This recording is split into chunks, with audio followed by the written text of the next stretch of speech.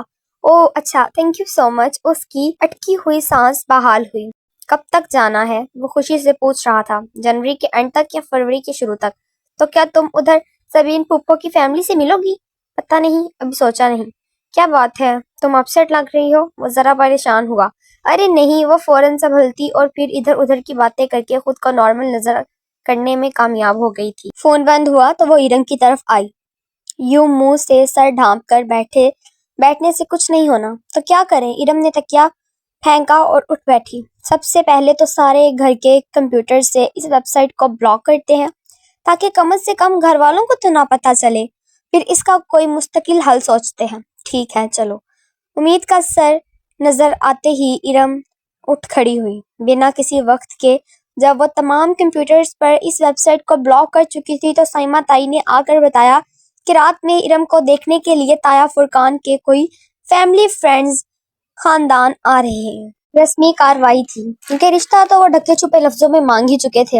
حیا سب کچھ بھول کر پرجوش ہو گئی۔ ہمارے دولہا بھائی بھی ساتھ ہی آئیں گے۔ حیا ڈرائنگ روم میں جھانک کر اندر کمرے میں آئی تو وہ منہ لٹکائے بیٹھی تھی۔ تم ایسی کیوں بیٹھی ہو؟ ارم نے آہستہ سے سر اٹھایا۔ سر پر سلیقے سے دوپٹہ اوڑھے اور وہ اس سے تیار بیٹھی تھی۔ وہ ویڈیو دفع کرو اسے۔ آؤ، سب بلا رہے ہیں۔ لڑکے کو اس کی والدہ ماجدہ نے اندر بلایا ہے تمہیں دکھانے کے لیے، آؤ۔ اس نے ہاتھ پکڑا، اسے کھڑا کیا۔ وہ ارم کو پکڑے ڈرائنگ روم میں بھی آ گئی۔ سامنے دو سنگل صوفوں پر ایک نفیس سی خاتون اور ایک خوبرو سا نوجوان بیٹھا تھا۔ سامنے رکھی میز لوازمات سے سجی تھی اور سونیا بعد اسرار مہمانوں کو بہت کچھ پیش کر رہی تھی۔ بس بھابھی، ہمیں تو اپنے جیسے ہی بچی چاہیے، باحیا باپردہ صوم و صلات کی پابند۔ وہ خاتون مسکرا کر کہہ رہی تھی۔ ارے مسز کریم، ہماری ارم تو کبھی سر ڈھکے بغیر گیٹ سے باہر نہیں نکلی۔ السلام علیکم۔ وہ ارم کو ساتھ لیے اندر داخل ہوئی۔ اس کے سلام پر سب نے سر اٹھا کر دیکھا۔ گلابی پوری آستینوں والی شلوار قمیض میں ہم رنگ دوپٹہ اچھی طرح پھیلا کر سر پر لیے ارم جھکی جھکی نگاہوں کے ساتھ سامنے ایک صوفے پر بیٹھ گئی۔ حیا بھی ساتھ ہی تھی۔ کمر پر گرتے silky ball, grey a line shirt اور ٹراؤزر زیب تن کیے، دوپٹہ کندھے پر ڈالے ارم کے ساتھ ہی ٹانگ پر ٹانگ رکھے پر اعتماد طریقے سے بیٹھ گئی۔ بیگم کریم کی مشفق سی نظروں میں ارم کے لیے پسندیدگی کی جھلک اٹھی تھی۔ انہوں نے تائیدی انداز میں اپنے اسمارٹ سے بیٹے کو دیکھا مگر وہ ارم کو نہیں بلکہ بہت غور سے حیا کو دیکھ رہا تھا۔ شیلا کے ساتھ شادیوں کا مخصوص شور بھی سنائی دیا تھا اور ارم نے بھی شاید کچھ سنا تھا، تبھی چونک کر گردن اٹھائی اور پھر قدرے سمکی واپس جھکا لی۔ حیا کو اپنے جسم سے جان نکلتی ہوئی محسوس ہوئی۔ کیا دنیا اتنی چھوٹی تھی؟ وہ اب موبائل پر کچھ دیکھ رہا تھا، کبھی اسکرین پر دیکھتا تو کبھی حیا اور ارم کے چہرے پر نظر ڈالتا۔ صاف ظاہر تھا کہ وہ کچھ ملانے کی صحیح کر رہا تھا۔ پھر ایک دم وہ اٹھا اور تیزی سے کمرے سے نکل گیا۔ ایک شرمندہ سی خاموشی سے سارے ماحول کا گھیر لیا۔ حیا نے سر جھکا دیا۔ اسے اپنا دل ڈوبتا ہوا سا محسوس ہوا تھا۔